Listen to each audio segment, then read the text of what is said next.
అందరికీ నమస్కారం. మరి ఆంధ్రప్రదేశ్ బీసీ సంక్షేమ సంఘం గత కొన్ని నెలల నుంచి కూడా ఈ యొక్క జనగణనపై, కుల జనగణనపై, అదేవిధంగా బీసీ రక్షణ చట్టంపై, బీసీ ఫైనాన్స్ కార్పొరేషన్ల మీద, స్థానిక సంస్థల ఎలక్షన్స్ మీద అనేక రకాల పోరాటాలను చేపడుతూ ఉంది. ప్రజలందరూ ఆలోచన చేయాలి.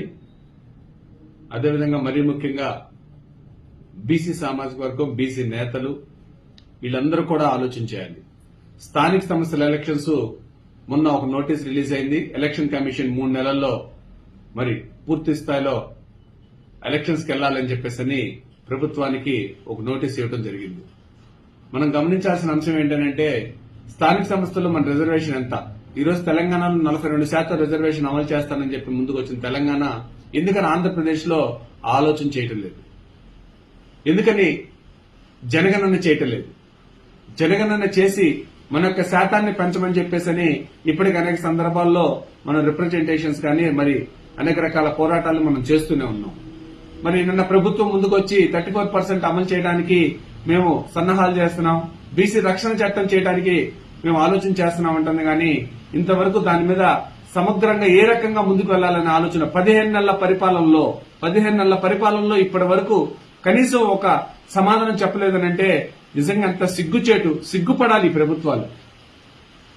మరి ఎలక్షన్స్ ముందు ఇదే చంద్రబాబు నాయుడు గారు 1కి 10 సార్లు ఒకటే మాట మీద మేము బీసీలకి న్యాయం చేస్తాం, బీసీ రక్షణ చట్టం తెస్తాం, జనగణన చేస్తాం, 34% రిజర్వేషన్ అమలు చేయడానికి మేము సిద్దంగా ఉన్నామని ఎన్నో సందర్భాల్లో తెలియజేశారు. కానీ ఇప్పటి వరకు అలాంటి అంశంలో ఎందుకని 15 నెలలు పట్టింది మీకు?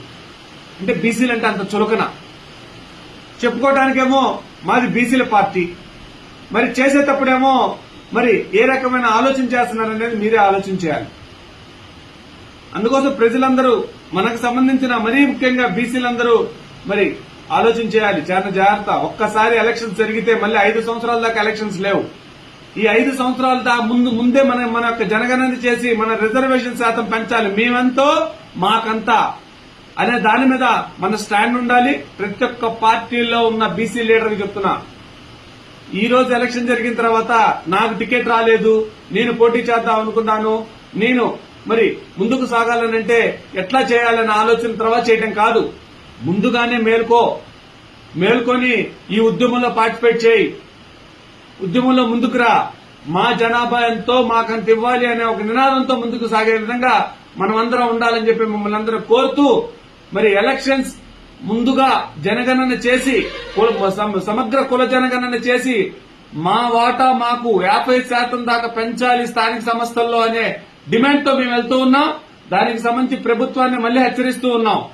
మీరు 15 నెలల పరిపాలనలో ఇప్పటి వరకు జనగణన చేయలేకపోయారు, స్థానిక సంస్థల రిజర్వేషన్ల మీద ఒక మాట చెప్పలేకపోయారు, బీసీ రక్షణ చట్టం మీద ఇప్పటి వరకు ఒక్క అక్షరం కూడా ముందుకు సాగలేదు.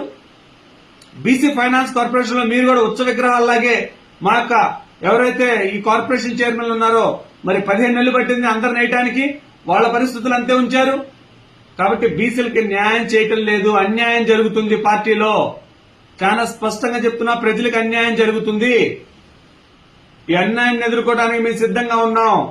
మనమందరం ఏకతాటి మీద అందరం కలిసి పోరాటం చేయాల్సిన సమయం వచ్చింది. పార్టీలకు అతీతంగా మన పోరాటం ఉండాలని చెప్పి మిమ్మల్ని అందరినీ కోరుతూ ముందర జనగణన చేసిన తర్వాత ఎలక్షన్ కి వెళ్లాలి, మా స్థానిక సంస్థల యొక్క శాతం పెంచాలి, ఎలక్షన్స్ అయిపోయిన తర్వాత కాదు ఎలక్షన్స్ ముందే పెంచాలని చెప్పి నేను డిమాండ్ చేస్తూ మనమందరం సిద్దంగా ఉండాలని మరొక్కసారి, ఎందుకంటే ఎలక్షన్స్ రాకముందే మనమందరం కూడా సిద్దపడాలని చెప్పి కూడా మిమ్మల్ని అందరినీ కోరుతూ మనందరం కూడా ఈ యొక్క ఉద్యమంలో అందరం కలిసికట్టుగా ప్రయాణం చేద్దామని చెప్పి మరొక్కసారి విన్నవిస్తూ సెలవు తీసుకుంటున్నాను.